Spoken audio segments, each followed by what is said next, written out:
Germaniya poytaxti Berlinda Xalqaro erkinlik haftaligi Berlin erkinlik konferansı o'tkazilgan bir paytda dunyoning har qaysi joylaridagi 14 davlatdan kelgan 60 ga yaqin fidokor Uyg'ur xonim-qizlari Berlinga jam bo'lib, Dunyo Uyg'ur qurultiyi va Uyg'ur harakati tashkiloti tomonidan o'rinlashtirilgan va 2 kun davomlashgan Xalqaro Uyg'ur ayollari dialogi yig'inini o'tkazib, Uyg'ur ayollarining huquqi va erkinligi haqida Berlin xitobnomasini ma'qulladi. Men bir qatim hurmatli mehmonlar, qadrdan xonim-qizlar, biz bugun butun dunyoga Uyg'ur ayollarining huquqi va erkinlik haqida Berlin xitobnomamizni rasmiy jakalaymiz. Biz bugun bu xitobnomaga imzo qo'ygan tashkilotlar Berlinda 2025-yili 11-ayning 14-kuni e'lon qilingan bu muhim xitobnoma Uyg'ur harakati tashkiloti tomonidan hozirlangan bo'lib, uningga dunyoning har qaysi ellarida faoliyat olib berayotgan 80 dan ortiq tashkilot va Uyg'ur da'vosi bilan aloqador bo'lgan 150 dan ortiq kishi hamda 5 dan ko'p parlament a'zolari imzo qo'yib, muhojiratdagi Uyg'ur milliy mujodalasi tarixida yangi bir sahifa ochdi. Berlinda bir hafta Berlin erkinlik konferansı, Berlin erkinlik haftasi bo'lgan bir vaqtda planladik bu yig'inni. Xalqaro Uyg'ur ayollari dialogi yig'iniga muhojiratdagi Uyg'ur milliy harakatining mashhur liderlaridan Erkin Aliptekin apandi, dunyoga tanilgan ayollar haq huquqiy faoliyatchisi Masih Ali Nijat, İspaniyada yaşayotgan Venezuela Demokrasiya harakatining rahbari Leopoldo Lopezning ayoli Lilian Tintori, Türkiye Ayollar Təşkilatları Federasyasının reisi Canan Güllü, Amerika Dövlət İşləri Bölümünün sabiq yardımçısı ministri Scott Basby, Paris Şəhərlik Kengişinin əzası Genevieve Garrigo, Malaysiya Xalqaro Tinchlik Missioni Təşkilatı reisi Xeyrul Enver İsmail, Germaniya Tashqi ishlar Ministerligining xodimi, Hong Kong harakati tashkilotining raisi bo'lib, ko'p sondagi chet ellik mehmonlarmi qatnashdi.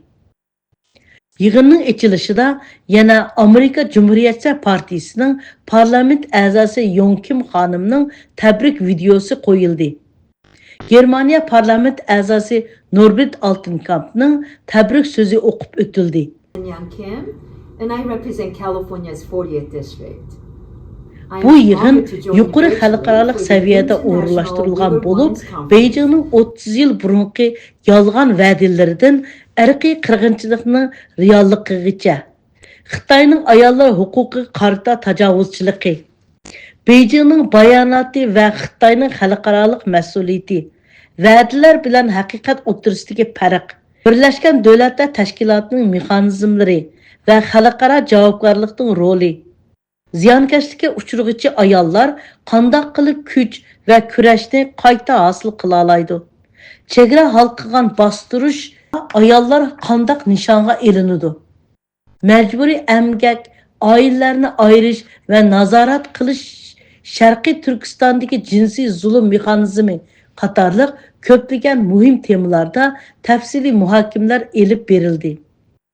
Jazo lagerlari shohidlaridan Qalbnur Sidiq, Gulbahar Xativachi ve Gulbahar Cellova hanımlar ve dünyanın her yerlerinden kelgen mutaxassislar öz bayanlarını oturup koydu. We as people who are going through different experiences and genocides and oppression, we need to stop upholding an amazing panel. We've had so many great discussions. Thank you all for your wonderful insights. As amazing as that was, I know we want to stretch our legs a little bit, so we have a 15-minute.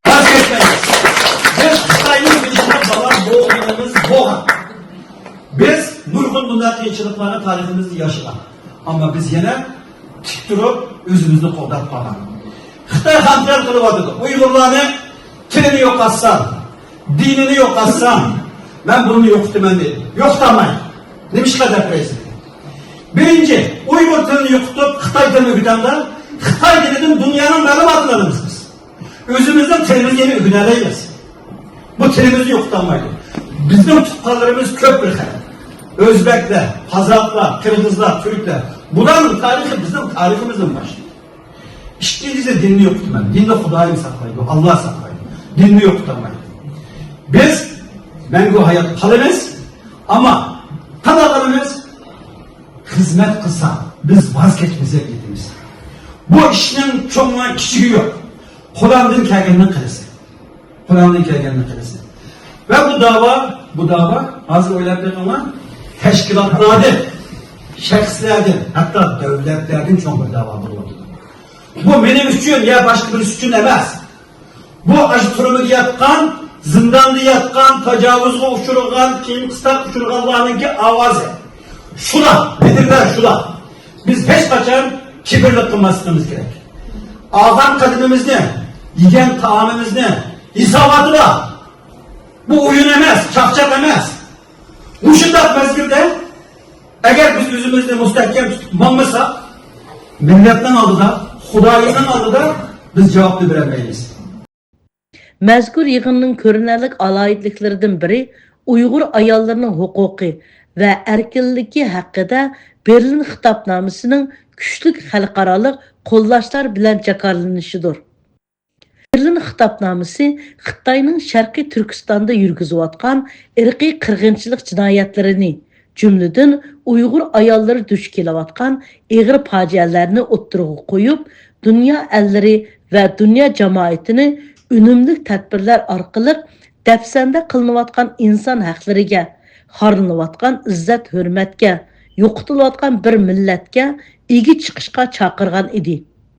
Qarindoshlik kayfiyati ichida o'tkazilgan bu 2 kunlik yig'inda jasoratli Uyg'ur xonim-qizlari Berlin xitobnomasi orqali o'zlarining tez pukmas ro'yi va ozodlik yo'lidagi kurash irodasini namoyon qilibla qolmay, Sharqiy Turkiston xalqining hur, mustaqil davlat qurish istikini dunyoga yana bir qitim jakarlab, Uyg'ur ayollarining huquqi va erkinligi faqat va faqat mustaqil Sharqiy Turkiston orqali kapolatga ega bo'ladi degan kaskin xitoblarga o'rin bergan edi. Shundoq Uyg'ur xonim-qizlari bu xitobnoma orqali irqiy qirg'inchilikning ochiq alamlaridan yurak bag'ri puchilnayotgan diasporadagi qarindoshlarining ko'ngliga kichikgina bo'lsa-mu tasalli berdi. Ular imkoni yor bergan doirada fidokorlik ko'rsatib, muhojiratga da'vo musofasida yangi bir tarix yaratdi. Bu xitobnoma kelgusi avlodlar uchun ahamiyatli bir iz, go'zal bir tilakning xotirasi bo'lib qolgusi. İlhan Töre Sağınay'ınki çevresi Ümide Hanım aramızda. Thank you. Assalamu alaikum. Ben O'zbekcha gapiraymi? Biz erkinlikni talab qilamiz. Barliq ayollarga erkinlik, barliq xalqlarimizga erkinlik. Biz birga bo'lganda texmo kuchlik bo'lamiz. Bugun biz bu yerda dunyoning har qaysi joylaridagi hamma diktatorlarga qarshi ayollarning kuchini ko'rsatyapmiz. Xitoy, Iran, Venezuela, Rossiya hammasi bir. Biz bu yerda erkinlik uchun birga. Birlik bizni kuchli qiladi. Diktatorlarda bir o'rtaqlik bor. Ular demokratiyadan nafratlandi. Ular ayollardan nafratlandi. Ammo biz erkinlik jangchilari. Biz o'rtaq qimmatlarga ega. Biz demokratiyani söyimiz, erkinlikni söyimiz, bir-birimizni söyimiz. Biz bir-birimizga destek bulup, birlikte diktatorluğa karşı kurash qilamiz. Biz birlikte bütün dünyani birleştireleymiz.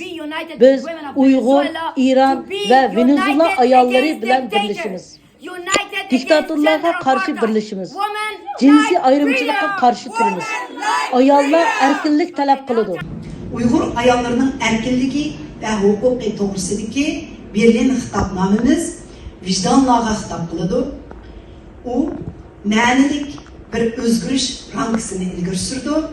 Uyg'ur ayollarini qo'g'dash bu millatni, uning oilasini, milliy mavjudligini ve özü koca buluş hukukunu qoğdaş arkalık əməlgə aşıdır. Uyghur ayallarının hukukunu qoğdaş faqat ve faqat erkin ve müstakil Şərqi Türkistan bilenle kapalat erişidir.